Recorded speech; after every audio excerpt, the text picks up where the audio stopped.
Thank you, Honorable Speaker. Honorable Speaker, allow me to take this opportunity first to thank all the members for the contributions and for their support to these nominees who are vetted under your chairmanship, Honorable Speaker. Honorable Speaker, in reply, let me just say I've listened to many contributors and their sentiments, and it's important, Honorable Speaker, to re-emphasize that as many of the contributors to this motion have said, Cabinet secretaries come into office to serve all the people of Kenya and the government of the day, and they serve not just the regions they come from, Honorable Speaker. Honorable Speaker, it's also important that, as has been said by many people, even these nominees and even those others who are serving in cabinet today, to recognize that they not only have a collective responsibility in the service to the people of Kenya, but also to carry themselves with the decorum and integrity that behoves of their offices, Honorable Speaker. If any of our cabinet secretaries feels that the president has reassigned them to a ministry that they think is lower than whichever other ministry that they were in, Honorable Speaker, the honorable thing to do is, if you feel the ministry you are serving in is too small for you and you are too big for that ministry, simply resign. If you think, Honorable Speaker, that you are reassigned to a ministry where you are not able to extort money from people as you used to extort in any other, Honorable Speaker, and you can't say to the public, and you now want to pretend that you are holier than thou, and we know you, and you know if you are about to be fired, don't pretend that you are either resigning or asking to be fired. Honorable Speaker, just go. And it is not just those who are serving, even these that we are approving today. This House will oversight all these cabinet secretaries without regard as to where they came from, what political affiliation they are coming from, because, Honorable Speaker, in the spirit of the broad-based government, we have cabinet secretaries who are serving this country who were not part and parcel of the Kenya Kwanza campaign trail. But the country is bigger than Kenya Kwanza, Speaker. The country or the government of the day serves all Kenyans, Honorable Speaker. And I must commend the President for seeing beyond his political party, for seeing beyond the coalition that he campaigned under, Honorable Speaker. Honorable Speaker, I must commend the cabinet secretaries who came from ODM. The Honorable John Buddy, the Honorable Pio Andai, the Honorable Joho, the Honorable Oparanya, even the Honorable Askul. These are cabinet secretaries who are serving this country with diligence, with integrity, and with commitment to the people of Kenya. You do not serve as a cabinet secretary to serve the president of the day. You serve the people of Kenya. It is Kenyan taxpayers who pay your salary. Serve with honor, serve with diligence, serve with the commitment that you have served in for these three nominees, Honorable Speaker. And even those cabinet secretaries who are in office today, Honorable Speaker, as we continue to oversight them, let me say we will oversight them. But let me say we will not waste any more for parliamentary time to impeach a cabinet secretary. Honorable Speaker, cabinet secretaries are not people to waste our time with. The honorable thing for a cabinet secretary who feels they have failed on their job, or they are too big for the current job that they are holding, is to resign. They should not waste our time, or even waste the president's time. But the president has a prerogative to hire, fire, and also reassign. And therefore, when you serve in a ministry, there is no ministry that is more important than the other, or any state department that is more important than the other, if your motivation is service to the people of Kenya. But if your motivation is extortion, if your motivation is deals in government, then you will find that maybe this particular department of state is better than the ministry I'm currently serving in, because probably you are not able to get the kind of deals you are getting in another office, Honorable Speaker.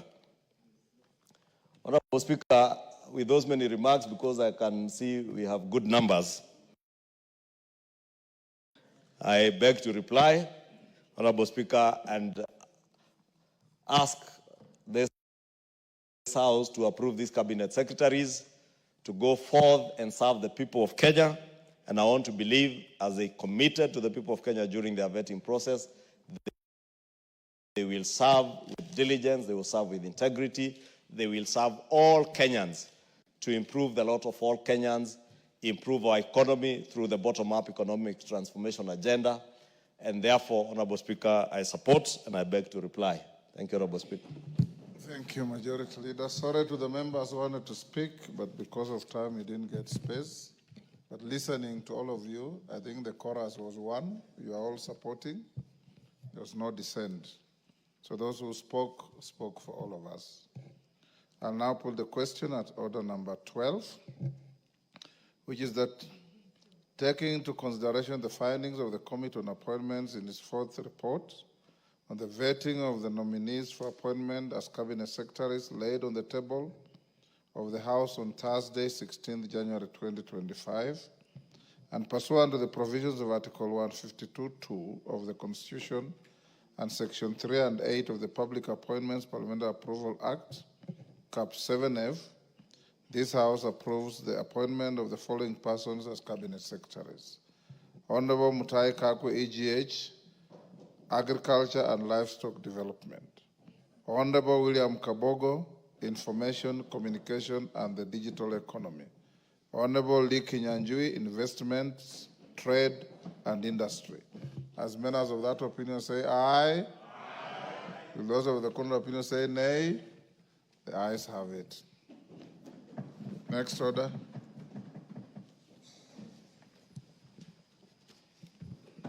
Order number 13, motion, consideration of Senate amendments to the Gambling Control Bill, National Assembly Bill number 70 of 2023. Majority Leader. Thank you, Honorable Speaker. Honorable Speaker, this is a very short motion, Honorable Speaker. And Honorable Speaker, I beg to move that, I'm looking for the supplementary order paper.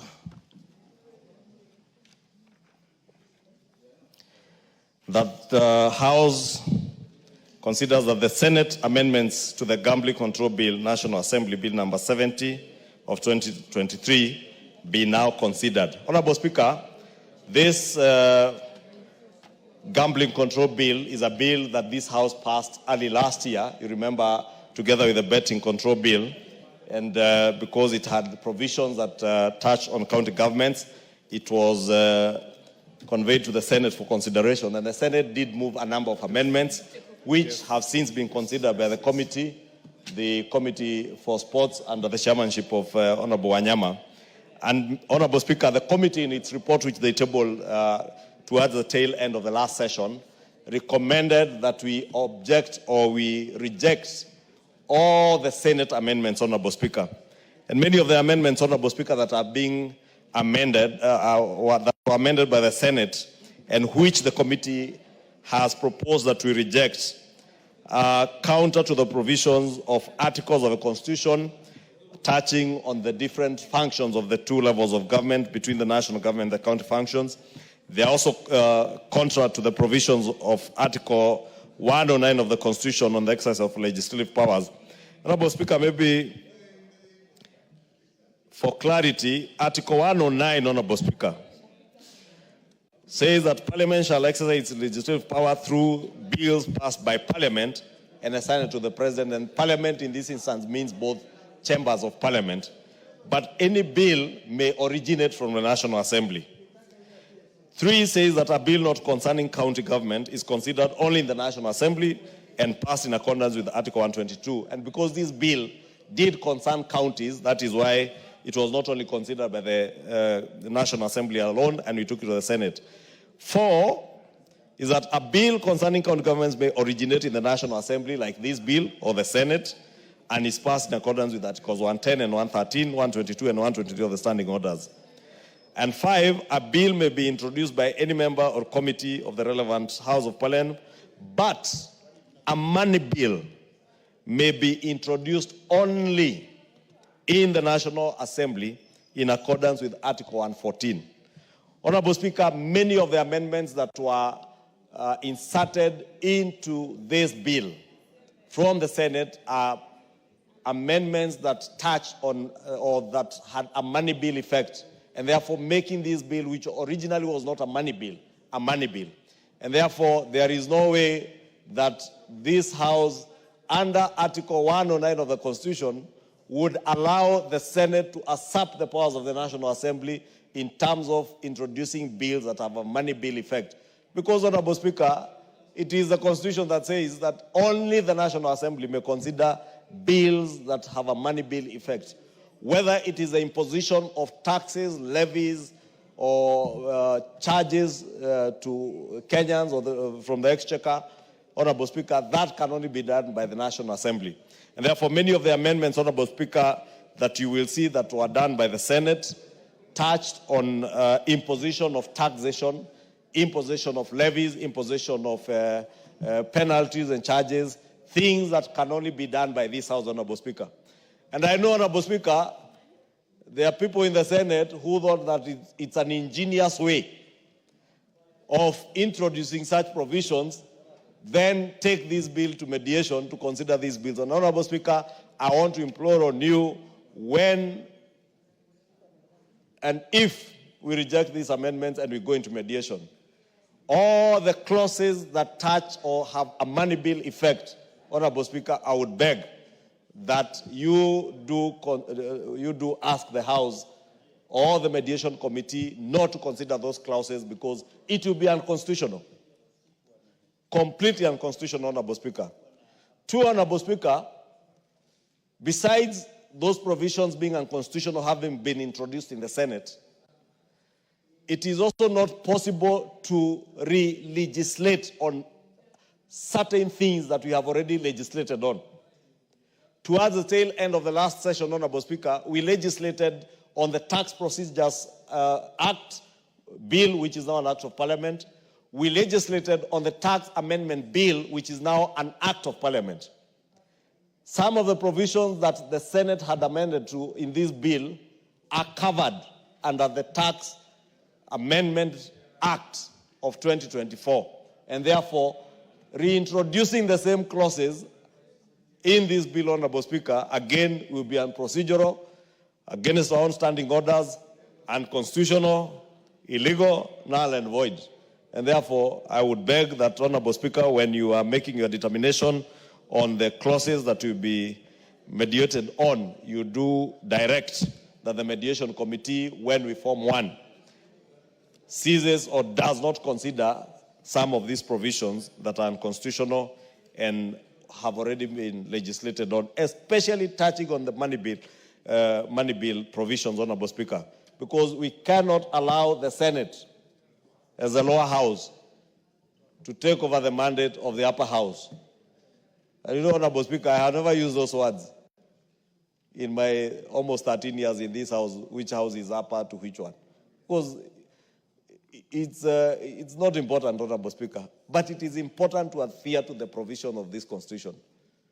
The drafters of this Constitution had reasons as to why they did not give powers to appropriate resources to the Senate.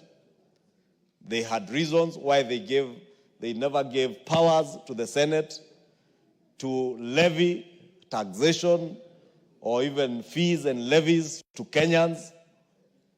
And they had reason why they said that the Senate represents the counties and the National Assembly represents the people of Kenya. And therefore, it is only those who represent the people of Kenya who can impose taxation on them. The Senate cannot go behind our backs, Honorable Speaker, and begin to impose taxes, then pretend that we can come and mediate on taxation. We cannot mediate on tax matters with the Senate, Honorable Speaker. And that I want to beg the House to agree with the Committee of Sports and reject in totality all the amendments that came from the Senate. And we can then mediate on all the other clauses except those that touch on the money bill, that have a money bill effect. With those, Honorable Speaker, I beg to move, and I want to ask the Honorable Karoli Omondi, who I believe is a member of this committee, to second. Thank you, Honorable Speaker.